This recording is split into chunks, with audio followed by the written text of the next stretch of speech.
to Have I Got Games For You, a show where we talk about games, news, releases, and generally waffle about whatever is going on in the world of video games. This show is part of the Game Dev London podcast that has a bunch of amazing interviews with industry professionals and really useful stuff. I'm your host, Alyx Jones, and this week I'm joined by the wonderful Stuart De Ville. How are you, Stuart? Yeah, I'm very good. Thank you very much. I was just saying, I've had such a busy week this week, and then maybe that's just every week in the life of game dev. Yeah, especially people like us who just, there's a fair few game devs like us who just love to be busy. Every time I'm going to be less busy, I go and accept a couple of projects, or I go and add something, and I'm like, oh, I'm insanely busy. I was like, I'm just going to run my own studio, but also come and host this podcast as well, and then just keep adding to the things. Like, if there's a minute of free time, it's just filled with something else. Yeah. Literally just give me more work, apparently, and then I'm happy. But also, I will complain about it. And then when I don't have so much to do, I'll be sitting here going, I don't know what to do with myself. Yeah, you're kind of like, oh, I just really need to relax. And when you put 5 minutes aside to relax, you're like, now I'm really bored. Yeah, my brain literally just goes, no. My partner often complains because I will pick up my phone when we're doing anything, literally anything, and she'll be like, you're not working, are you? And I'll be like, no. That's not an email, is it? If she asks me direct questions like that, I can literally go, no, and then she'll go, are you talking shop in Discord with someone? And I'm like, yeah. It's like hobby friend work, it's fine.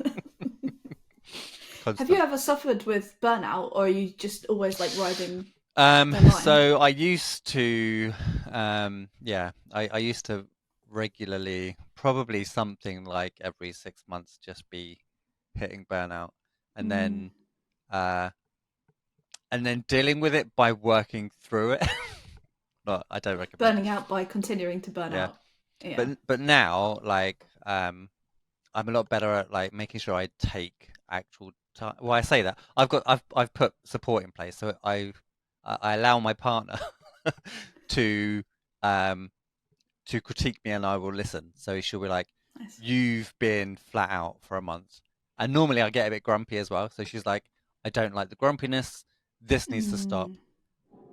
When she'll either be like, when is that going to happen? So I can go, oh, well, because most of the time I can't just be like, I'm going to drop the 3 projects that I work on.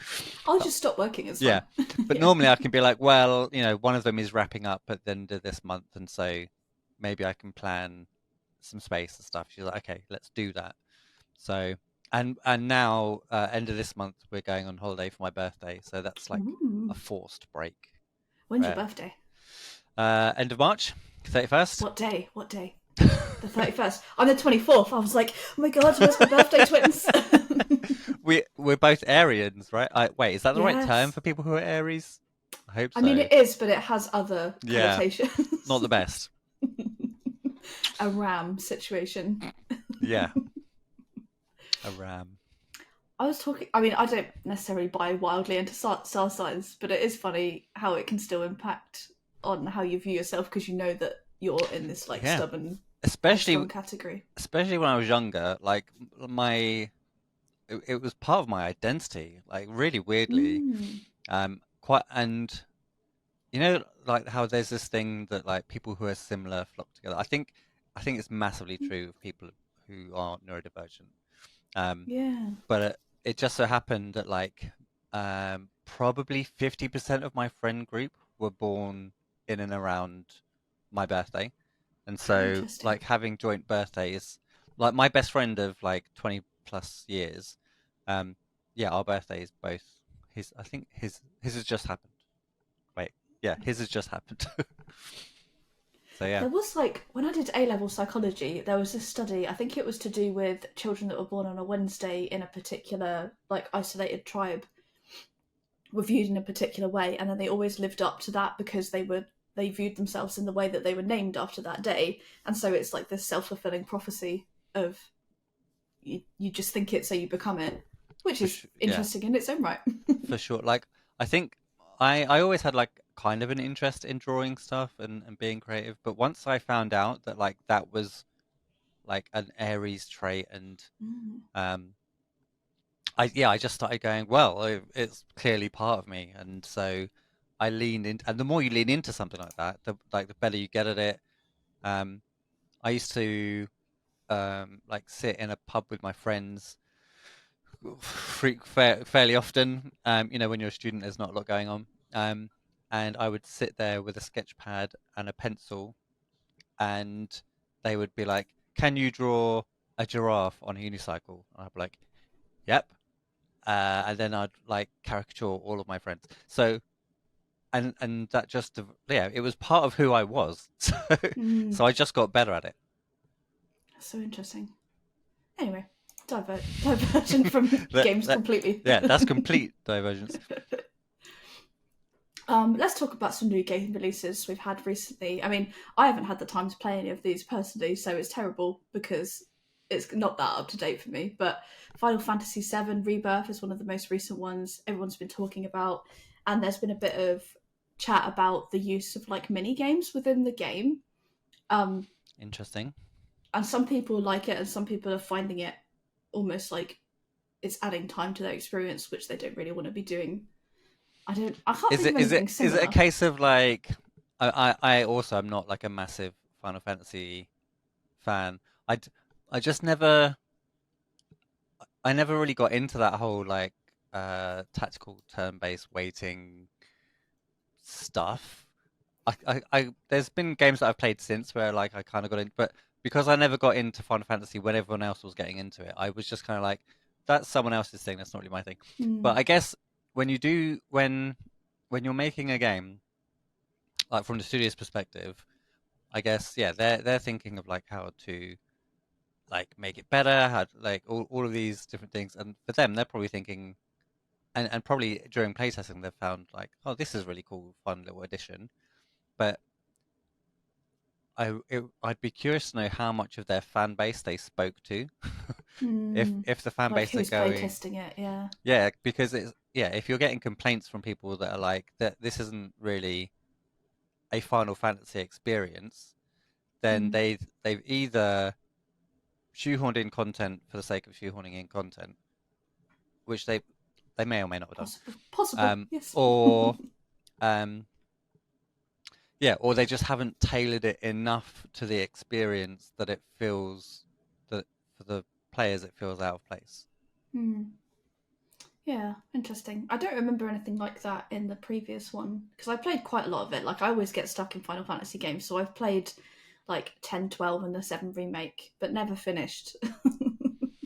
And it's all like story, plot, battle, prep for battle, right? That's the a bit of like core loop. exploration things. Yeah, like 10 I really enjoyed, and they had like Blitzball, which is kind of like basketball in the air, as like a game that you could join, and it's sort of a bit like the Quidditch games in the Harry Potter games and stuff. So I just play that as a kid on its own. See, for me as a game developer, that would be the kind of thing where I'm like, people love this. Let's take that out of here and see if it's got legs elsewhere. But yeah, that's true. I also read about there's a game called Potions: A Curious Tale, which is an indie game.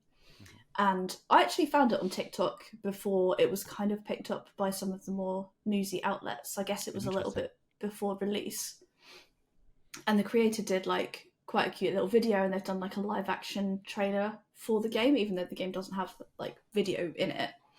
And it's obviously managed to go viral on TikTok and things like that. And they worked really hard and released it on Steam to the point where they made it on the front page.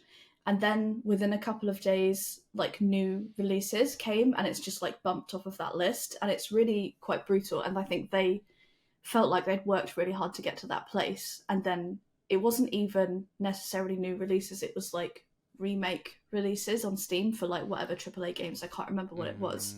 I think I have heard about that. You just like lose that momentum. And it's so key for indies as well, getting that Steam traffic, because it's a lot of sales ultimately from being on there.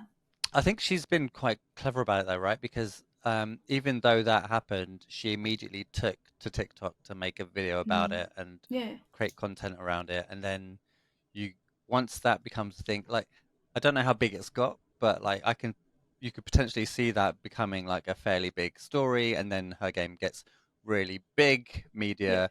So I think it absolutely sucks when big studios do these things like these, because they've done that without thinking.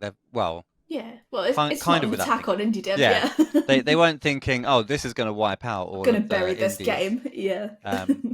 And they're not watching to see, like, there's too many small indies for them to even. I mean, they're big enough. Maybe there's a balance to be had, right? Like, how much homework should they have done to make sure that they weren't affecting small studios? How much of a big deal is it? Like, because if it hadn't have been a big studio release, it could have just been that like a whole bunch of indies released at the same time, and you'd be in the same situation. You'd be bumped down the list. So I'm not saying that the big bads aren't bad, and I don't even particularly think of them as big bads. I just think that because they're giants, they're making big steps, and that they're not paying attention to us little guys that are floating around beneath them.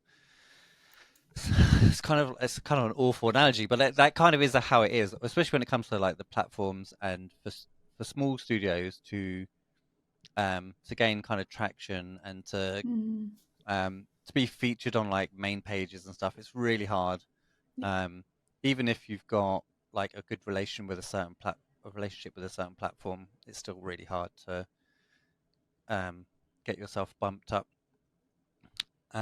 And so she probably did like a whole bunch of planning and stuff, and was ready for her being in that position, and then to be removed immediately by something that isn't, like you say, it wasn't even new games for the most part, right? It was just shiny reboots or whatever, or redos, just so that the big studios could take advantage of. It was the Steam sale, wasn't it? I think it's like where you have like the new game releases bit on the Steam front page. I think it's through there, and then obviously like the more traction any game has, the further up the list, and there's only so many slots. I think the thing is as well, like because they're not new games, they shouldn't have been able to be in there in the first place, really. Like it's like a new release rather than but yeah, that's maybe a thing that Steam could look at, is having a different section for re-releases or remakes. The problem that we've always had with Steam is that Steam doesn't care. Steam has, I honestly, like, I've never heard any developer ever go, oh, I'm really like, you don't have or at least I'm not aware of there being any like account managers. No one from Steam talks to you when you upload your game. It's mostly an automated process, and from their end they try and make it like as easy as possible for us to upload and to put everything that we need to on our pages, so that we can promote so we can do the best that we can do so that we're on there, and then as far as they're concerned, it's up to us to go and find ways to promote ourselves and to drive traffic to their website. Yeah, there's probably a place for there to become, but there's no one fighting in the market. There's no other platform doing stuff like this for us. Right. Obviously you can go to itch.io, but that's I don't know what it is about itch.io. It's just kind of like, it's cool. It's just not cool enough. It's there's nothing wrong with it, but there's nothing like outstanding about it. It's certainly not in a position to be claiming that it's competing with Steam or anything. I feel like there's possibly like a user barrier, or it's mostly game devs that use it. So like if you were just a game player and you didn't develop games and you went there to look for games, there's something like that feels a little bit risky about taking a random executable off a page that hasn't really gone through any approvals process. Like I can upload it and it's immediately available, and you're like, ooh, I want to just launch like a .exe file. I don't know what that is. Yeah, that's the thing. Like if you're not like a heavy gamer who like does this kind of stuff all the time, I mean, like to a certain extent, we're as people, What am we're I? we're quite used. Well, we used to be used to like downloading torrents and stuff, and Right. like pirating software and all of the. doing super dodgy stuff just because it was too Speak for expensive. yourself. Well, yeah, but because it was just too expensive to like pop into a game or whatever and find 40 quid to buy the game that you wanted, or even um, movies, TV shows, all of this stuff um, that drove us to doing that kind of stuff. And now that there's like streaming platforms, we're all like very comfortable with paying for our subscriptions and Yeah, everything all, feels comfortable because it's like behind a storefront, even though it's the same thing. yeah, Like, we probably grew up in the time of LimeWire and having dodgy files that you're like, yeah, just click on that. Oh, there's about 50 pop-ups has yeah. happened. Whoopsie. The wild west of the internet has since calmed down. I have, to be honest with you, I wouldn't be surprised if it did come back with how all of the platforms are suddenly Interesting. going to raising their prices and clamping down on users' usability and data scraping and all of this stuff. So I wouldn't be surprised if it started to rear its head again. But yeah, when it comes to platforms for indies, there's an interesting thing going on at Zola actually. What's Um, that? they have.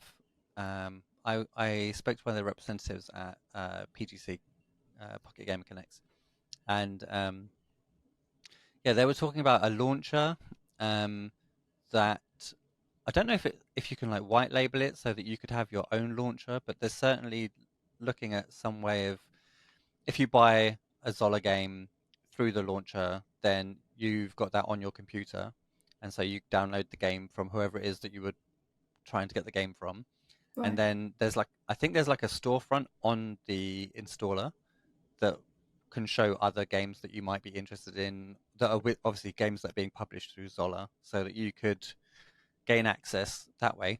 And I remember quite some time ago, I think it was Bossa Studios had their own launcher. Hmm. Um, and this is like 5 or 6 years ago, I was talking to someone who was looking to create a launcher that you could white label, and so I could release my game. So like Fribbly Studios games launcher. Right, right, yeah. Obviously, my player base audience would need to trust the studio, but I don't see why they wouldn't trust. Mm. There'd be enough, like on the website or whatever. There'd be enough proof that we're a real thing doing real things. They could very easily Google my name and see that I'm very much a developer doing exactly what I say I'm doing. I guess and at a certain point you do become a trusted brand as an indie, especially if like your games are being streamed or whatever. Mm. So I think there is a way for us to take back that power. Mm. But then you end up with um, the pain point for gamers, which is that they probably aren't going to want to have a launcher from Fribbly Studios, a launcher from like Yeah, from you just want every it all in one place. yeah, Yeah. they kind of want this centralized place. But but yeah, at the moment, our choices are Steam, um, the console platforms, like yeah, digital storefronts, Nintendo storefront or whatever, and then itch.io.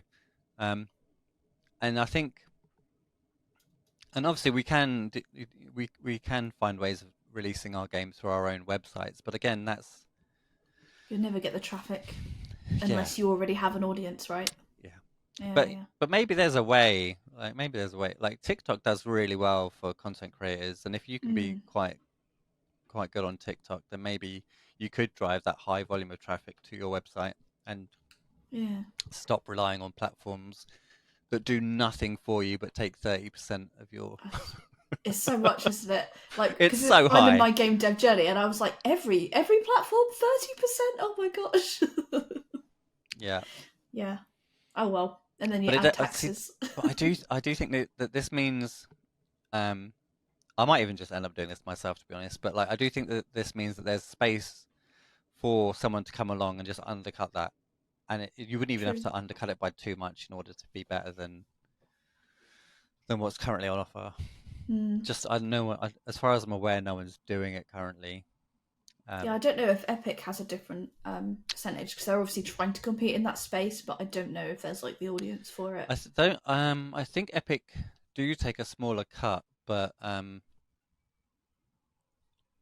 but it operates different. I can't remember. I remember someone putting like side by side the because I obviously I've been doing research for when we release our game, um, so that I can project what we might make based on, Yeah. and then how much you're going to owe each platform. I'm sure It's they won't let you have it. They'll take it first. it's so insane that like yeah, there's all of this middleman process that just like, especially for indies, man, we're so small. Please. and and when you're just starting out trying to like just trying to get a foothold, um and even if you made, or yeah, like if you had an okay launch or whatever, and you make what 10 to 50k, it's such a massive percentage of your money to be taken Yeah. for doing nothing more than handing your launchable package to a platform that is going to hand it to a consumer. Yeah.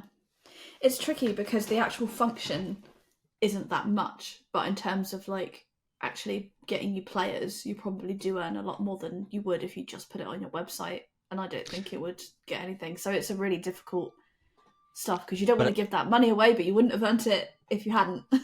I just don't think that 30% is justifies what they do slash don't do. What would justify it?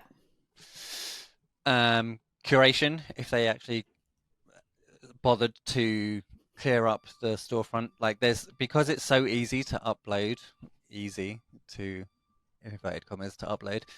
Um, there, yeah, I mean, especially when there was a really, I don't know how bad it is now, but there used to be like just so many asset flips and clones and just such a massive sea of trash. Um, and then I don't, and then yeah, in order for you to be on the discovery, get discoverability, like there's no one, there's no support. Like I said, there's no one, there's no account manager for, like, if you upload and you have a problem, or if you have any problem with Steam, like you can message them and they'll. From what I understand, you're mostly ignored. So there um, is like customer support, but it's quite hidden between layers of stuff because we had a problem where we uploaded our page and it was I hadn't understood the survey, so I was like ticked it as like adult content, and what I didn't realize was that kind of means porn. right. And so no one could see the game unless they had like view adult content on, and so I had to go through them to get that removed, and then that kind of probably affected our launch of the Steam page. Never mind, lessons learned. But they do respond to it, but it can take like a few weeks. But yeah, it's not like someone you can bring up or someone Yeah. who manages your They, project or whatever. yeah, they realistically, for the amount of money that they're making, um, and it wouldn't even be that hard to like check out or ask for a certain set of references from each studio, so that you know who has like a registered company and is doing this seriously, and who is just like trying to make some bucks off of like a hobby game or whatever. And Yeah. then you could dedicate an account manager to like a good bunch of people, like a, you know, one account manager could probably manage upward of like 20 accounts, because it's not, there shouldn't be that much of an issue with each individual account, um, where someone will be like, oh my god, this is like a full week's worth of work. It should just Yeah. be, you help onboard them, um, you have discussions about where, because there's loads of stuff like how you tag yourself, um, Yeah. all of the Like information. optimizing that, and they know it because they do it every day, but each of us doesn't.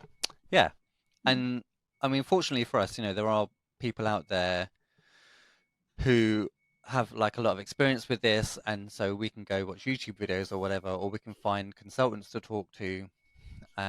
And I think that Steam relies really heavily on the fact that that is something that exists. But yeah, for 30%, all realistically, all they do is go, you can put your images, details on a page on our website. You can upload your game, and we will deal with handing it over. And thank you for the money. Yeah. You go, oh, Yeah, there's cool. this magic number around like the 7K wish list, which I think is some sort of algorithm of curation, right? Because if you don't get that, you don't get as much traffic to your page. But I don't fully understand how it works. Like I just keep reading about it. But even that means that, well, like again, we have to game it. Like we have to do some magical, um, yeah, stuff in the background so that we can. Again, it's all on us. There's no support. So if there was support, I'd be like, you want 30%? Cool, yeah, fine, whatever. Well, probably not because it's still quite high. But at least it would be justifiable. I think the awful thing as well is some of the AAA developers can negotiate with Steam to get that 30% down. So they probably have a better deal than some of us indies, and if anything, they need it less than us. Like, I wonder if it would be good, because I think with Unreal, you don't pay any like platform fees for the actual software until you make over 1 million. They could look at something like that with indies and say, well, your first 500k is yours to keep, and then we'll take a cut after that, or something. Like, it doesn't have to be massive, but it makes a huge difference when you're a little developer, and it wouldn't be that much money for them potentially either in the grand scheme of things. The thing that they're clearly not considering is that if we had that little bit of extra support, then our studios might not have, like, nine out of 10 indie studios fails, and normally are either before or after their first release. So if we were able to have like quite a cool release and it makes us enough money, then that extra 30% would be enough for us to live and make a second game and make more money. They would make more money because we were making more games. Yeah. We were surviving longer, but they're just like, no, we'll just cap your knees off and see if you can do it again. This time with no knees. You're like, I like my knees. yeah, I really like my knees. I use them to get around. No knees. Okay. And then the second release, the same again. Like, now do it without feet. Like, oh my god, come on. You end up like the guy in Monty Python with no limbs left by the end of your game. It's a mere flesh wound. Come back here. On to some industry news. I mean, this is like last month now, but we didn't really talk about it in the last episode because we were focused on layoffs. Was that Disney acquired a huge chunk of Epic, which is 1.5 billion? Was it? Is that right? Yeah, that is right. It was so big that I had to check it, and it's probably a relatively small stake in the company, but I think we're seeing a lot more of this with massive corporations putting money behind things or buying out loads of studios. And I personally, every time I see stuff like that, I think, oh, not another, because it just creates this homogeny of content where all the games that you're putting out is purely based on what makes money, and it's especially with something like Disney. Like, we're gonna see, like, it might not be bad, but it probably won't be great. Look, we will probably see an influx of Disney IP in some games, and historically, there's only a handful of Disney games that I can think of that I actually liked. I think one of them would be Aladdin, which one? is ages ago. So long ago that I didn't even realize that there was more than one. I mean, I had an Aladdin game for Game Boy Color a long time ago. I wonder if it's the same. Or if it's a so I think this was on. What was it on? I think it was on a PS1, maybe. Aladdin PS1. Oh, the nostalgia. Right. Oh yeah, that's definitely different from the Game Boy Color one. The other one that I really loved was, I think it was either DuckTales. Oh, maybe there was two of them. There was DuckTales, and there was a really eerie Mickey Mouse. I know what you're talking about. What's the Mickey Mouse game? It was just visually the Castle of Illusion. Is it that one? Yeah, a real visual trip of a game. But like, yeah, oh god, I spent hours on that game. So yeah, so we might get, if we get content like that, happy days. That's um, interesting because I actually really like a lot of the old classics because I had Lion King on like the Game Gear, which is, I mean, these are all like pixelated little mm, situations because we're old people, but yeah, those kind of things were great. They were really good, and I feel like the huge investment into Epic is probably going to be more like massive, like realistic Marvel games and stuff. So I don't know yeah. how it's going to go, but I think yeah. if they bring us some stuff like that, because the Mm, beauty about those games for me, I think, the reason why they were so good is because the animation style of Disney, the fluidity of the movement was really important. mm, That the characters looked and moved like the characters, which made for like really nice gameplay. yeah, yeah. um, but yeah, if they just go into like or worst case scenario, they go into crossover this, crossover that. And like, can you? I mean, there's already some of that, All the and Kingdom Hearts. yeah, I'm kind of okay with Kingdom Hearts. Like, Yeah, yeah, it's yeah, much loved franchise. yeah, I'm kind of okay with how they did that. That and like Smash Bros. I'm okay Yeah, with those kind of. Those feel like they make sense and are yeah, fun. yeah, Like, yeah. cool, cool, cool. But yeah, if they just start going blend, blend, blend, blend, Mm, just because they can, you know, and endless money to throw at endless things yeah. and just launch it all, and then we're in the same situation as we're all going to get knocked off the storefronts. Just the Disney But front, yeah. and then on the other side of it, whenever this happens, like not it tends to not even be that far down the line after these acquisitions happen that we see layoffs where Yep. they gut and yeah strip and that's I the bit think, that we don't want.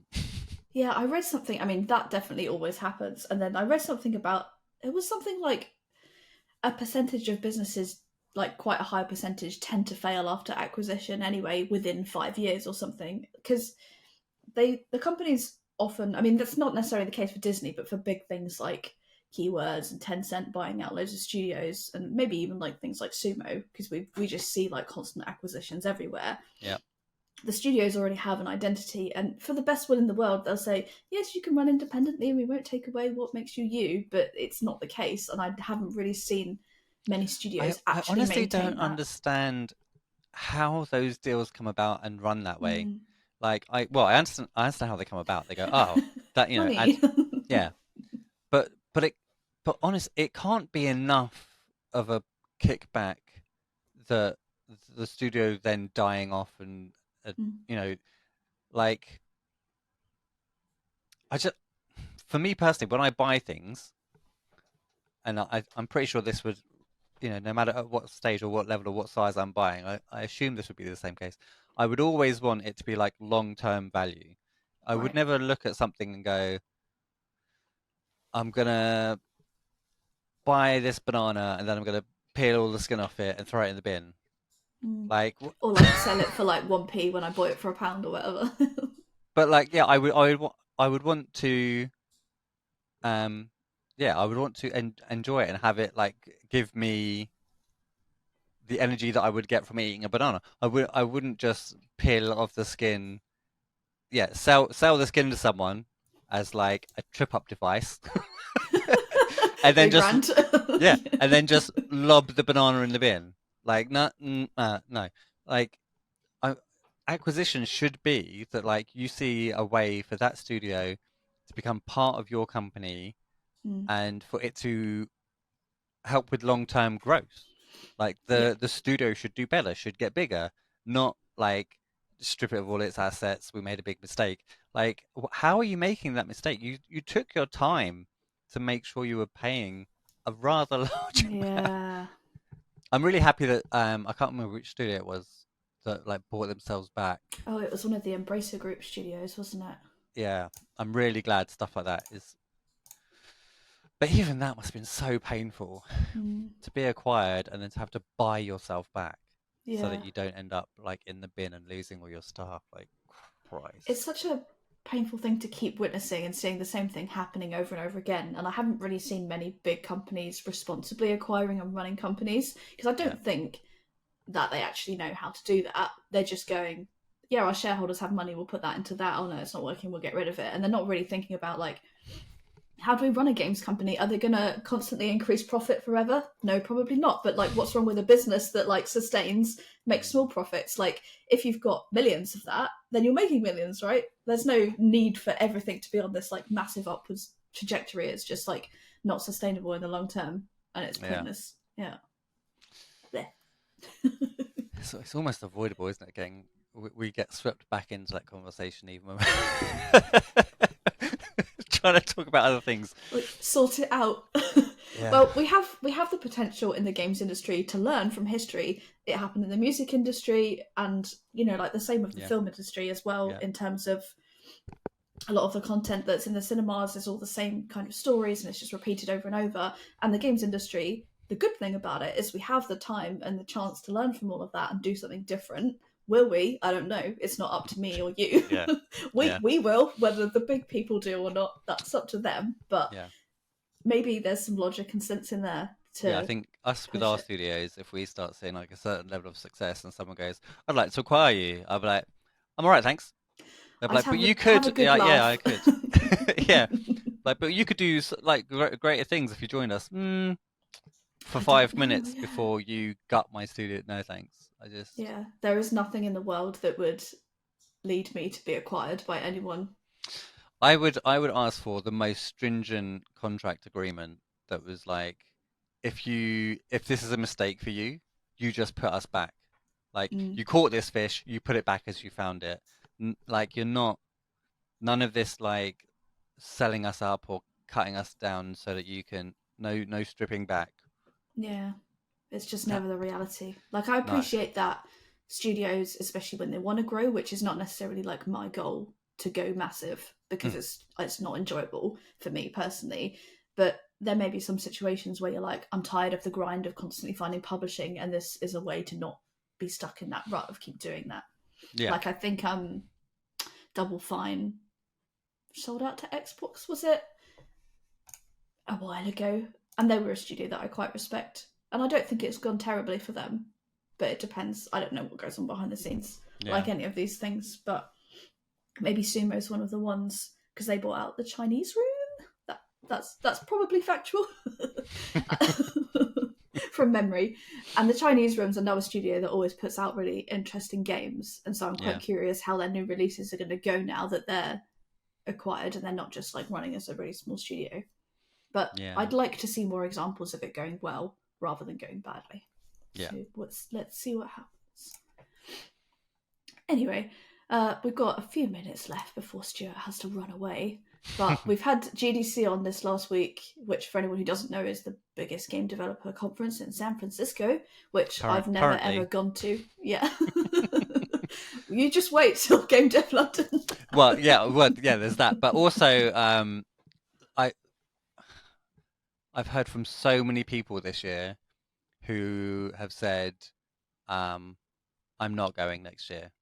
Like this is the last time. Like there's, and admittedly a lot of that is people who are UK based, and it's a massive expense to go over there. It is. And if you haven't spent all that money and gone all the way out there and come back with some kind of a deal with someone, or at least the potential of some deals on the table, then it's a massive expense for nothing, really. It's tricky to measure the returns of that kind of thing as well, because I find a lot of these things, it might just be like planting seeds that's going to grow many, many years down the line, potentially like contacts you make and things. So it's really hard to be able to justify the few thousand that is going to take you as a minimum if you're not going to recoup that. But on the other side of that, I keep hearing like just nightmare scenario stories. People being like followed around outside of the venue, and like people feeling unsafe if they're not inside the building. It's like surrounded by sort of sketchy people who are going to come and take advantage of who they know are going to have potentially money. And even like creepy and weird scenarios that happen in the venue. So I'm just like, yeah, I don't.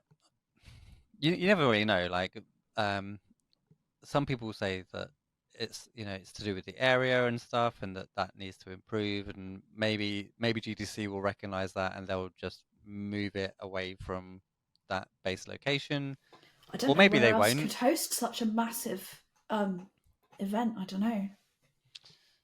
Well, there's like a lot of America. America's a pretty big place. Just Route 66, very Just big. just move it That to would be Mexico. sick, actually. Move it to Mexico. They'd love it. Mexico would love it. And I would love to go, be like, I'm gonna go to the biggest games conference in the world in Mexico.